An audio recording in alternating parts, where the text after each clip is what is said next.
Good morning, everyone. Thank you, Leo, and thank you to One for the opportunity to present Highfield to you this morning. I'm going to talk about, our Muga Potash Project in the heart of an intensive European agricultural region in northern Spain. There's our sort of customary competent person sign-off and forward-looking statement disclaimer. And I guess I'd just like to emphasise 5 key points to you this morning for those who may know the company and need an update, or for those who are looking at the company for the first time. Firstly, the sort of global potash thematic and the macro view on potash. Our location, our 5-star location in Sydney real estate parlance, it's location, location, location. A bit of an update on our Muga potash mine and some updated economics that we've just recently released.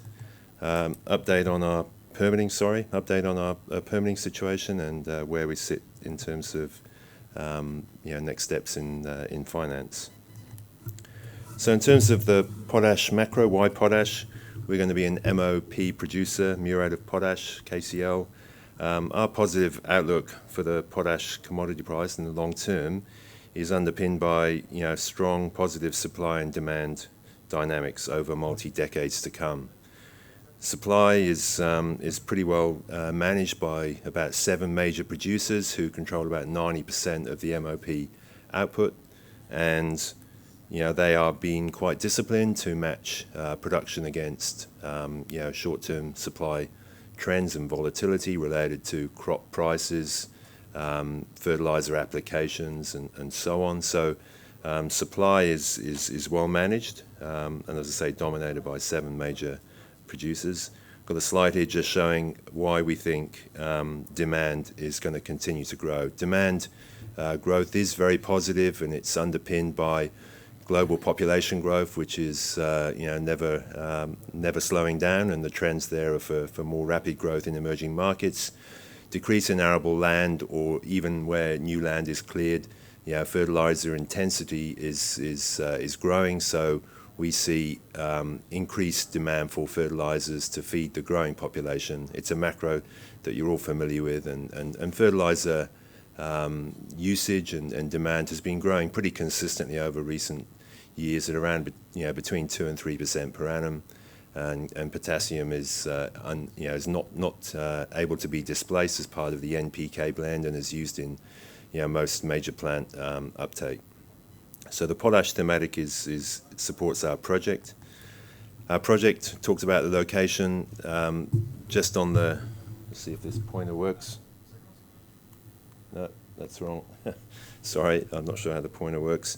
Top left of the map there is the town of Pamplona in northern Spain. So we're just south of the Pyrenees. Beautiful location. The orange blocks there are tenements south of Pamplona. There were a couple of existing potash mines up until 1996. They were the focus of our initial work, and then we gradually extended southeast through the Ebro Basin, where there was previous sort of indications from regional geological surveys that there were potash intercepts in this evaporitic basin. And then the green sort of circled area there is where we discovered our Muga flagship project about 6 years ago, and has been the focus of our efforts ever since.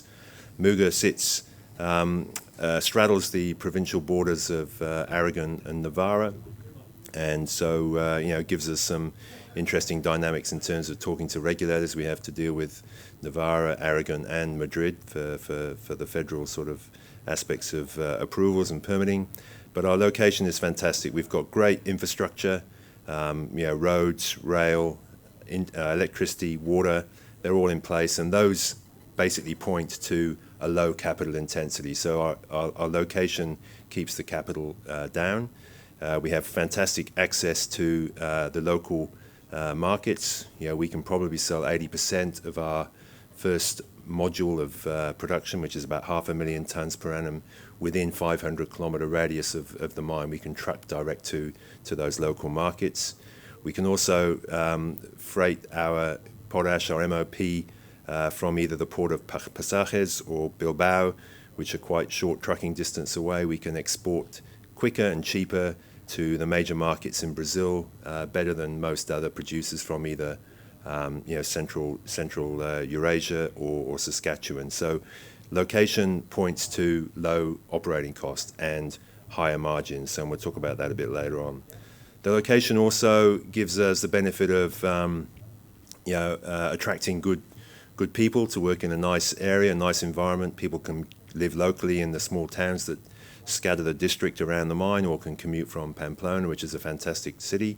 And the area around the mine itself is small little towns and municipalities which have suffered from sort of depopulation in recent years of the youth, and so being able to offer high-paying mining and processing jobs in this location is quite an attractor for the local municipalities. So our mine here in Muga will be one of only 2 potash mines in the southern European market, the other being in sort of the Catalonia area operated by ICL, but we're in a fantastic location. And as I mentioned, 500,000 tonne per annum.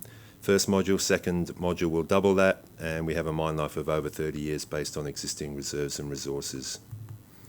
Just another sort of pointer to location.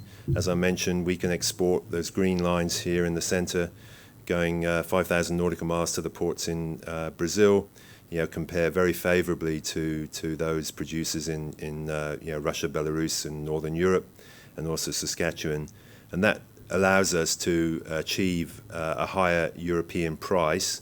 The chart at the bottom shows the green line, which is your CFR price received in Northern European ports, versus the blue line, which is the FOB price Vancouver, and the difference really is the differential is again points to higher netbacks to Muga and Highfield as a producer. Some of the competitive advantages that also point to low OPEX and position on the cost curve is the geology. So the top left-hand slide there shows the decline path on a section, progressing through marls and the hanging wall salts into the main potash horizons, silverite horizons, at around about starting at 350 metres below surface. So very shallow, conventional room and pillar mining, low stress, easy mining, no aquifers, compared to many of the other conventional deep evaporitic basins in those major basins I talked about. So again, low OPEX, easy access. Access to infrastructure I mentioned before. You can see the great roads there. That's the main road at the bottom to and from site. There's a power station and substation that we'll put in, which is in the town of Sanguesa, local to the project, very near. And then we're going to build a very ergonomically sustainable project with a conventional flotation and crystallization plant, as shown and depicted in the slides at the bottom there. So I've talked about where we sit, our competitive advantages. You can see the green bar there on the top left is our cost position on the global cost curve in projected for 2024 when we're in production. We will have just about the lowest OPEX in terms of US dollar per tonne of MOP production. So that insulates us against the short-term volatility on commodity price and makes our project, imminently financeable. On the right-hand side, the margin curve there is sort of essentially our net back. It's the premium that we have from our location benefits and being able to sell into those northern European markets. So we make more dollars per tonne than just about 95% of the potash producers. And on the bottom left, there's just a little slide which shows some of the recent updates where we've been able to optimise our operating cost, and we're now going to be able to produce at C1 of 82 euros per tonne. So recently we've been able to enhance the project. We've announced some exploration results, which just allows us to continue to grow resources and add mine life in Vipasca to the northwest of Muga. We've announced an MOU, which we're just about to convert to a contract with Acciona, who are a major Spanish EPC company, and they'll help us to reduce project delivery risk. We've recently signed a new MOU with Amaropa for a quarter of our overall production, half of our first leg of MOP, and we're looking at other offtake commitments in the near future. And we've been able to sort of enhance the project by adding a crystallizer, which has improved potash recoveries, lowered cost, allowed us to manage our byproducts better, and that's a major advance in the last 6 months that we've been able to announce. In terms of permitting, everyone knows our story. We've been waiting a while for permits, but we did receive a very positive decision on June the 6th, which was the grant of our DIA, the Environmental Award. That's really the mother of all permits, and that's really now allowed us to progress with our mining concession application, construction permits, which we're sort of thinking is sort of a 12 to 18 month period back from June, and those are well progressed. Importantly, the regulators who have to sign off on those, which we would call more procedural permits, are the same as the regulators who signed off on the DIA, and then we have a sort of a 2-year construction period. So all of that is well advanced, and we're pretty happy with the progress there. In terms of ESG, if you ever go to our website, you'll see we've got a fantastic sustainability report that I think is tier one, rivals all of the major mining companies, and talks about where we are in terms of governance, the diversity we have in our workforce, on our board, the social and sustainability initiatives that we have in country. We have great support from all the local mayors in the top right there outside Javier Castle there. So the local community support is fantastic, and that was evidenced again by a community open doors event we had in September, where we had sort of 97% sort of positive feedback on the report, so on the project. So we have fantastic local support, and I think that's critical for all projects these days. In terms of our financial position and support, EMR Capital, the mining private equity fund, has been a strong supporter, has invested over $80 million in the company in a couple of placements. The largest shareholder at 30%, never sold a share. Australian Super, a couple of large high net worths. They're very supportive and will continue to support the project. The updated capex, phase 1 is 368 million, another 208 million euros for phase 2, which really is very low in terms of capital intensity for global potash projects. The NPV of the project is nearly 2 billion euros, a fantastic number that's been recently updated as a result of the improved recoveries and byproduct sales for salt, and EBITDA of 310 million per annum at full production. We currently have enough cash to keep us going while we finalise all the approvals and finalise our financing facilities. So we have a sort of a 185 million euro bank facility that was previously approved and needs to be refreshed once we're closer to production, and we're obviously working on several financing options for the project. So just finally, the key takeaways here: location, location, location I've talked about.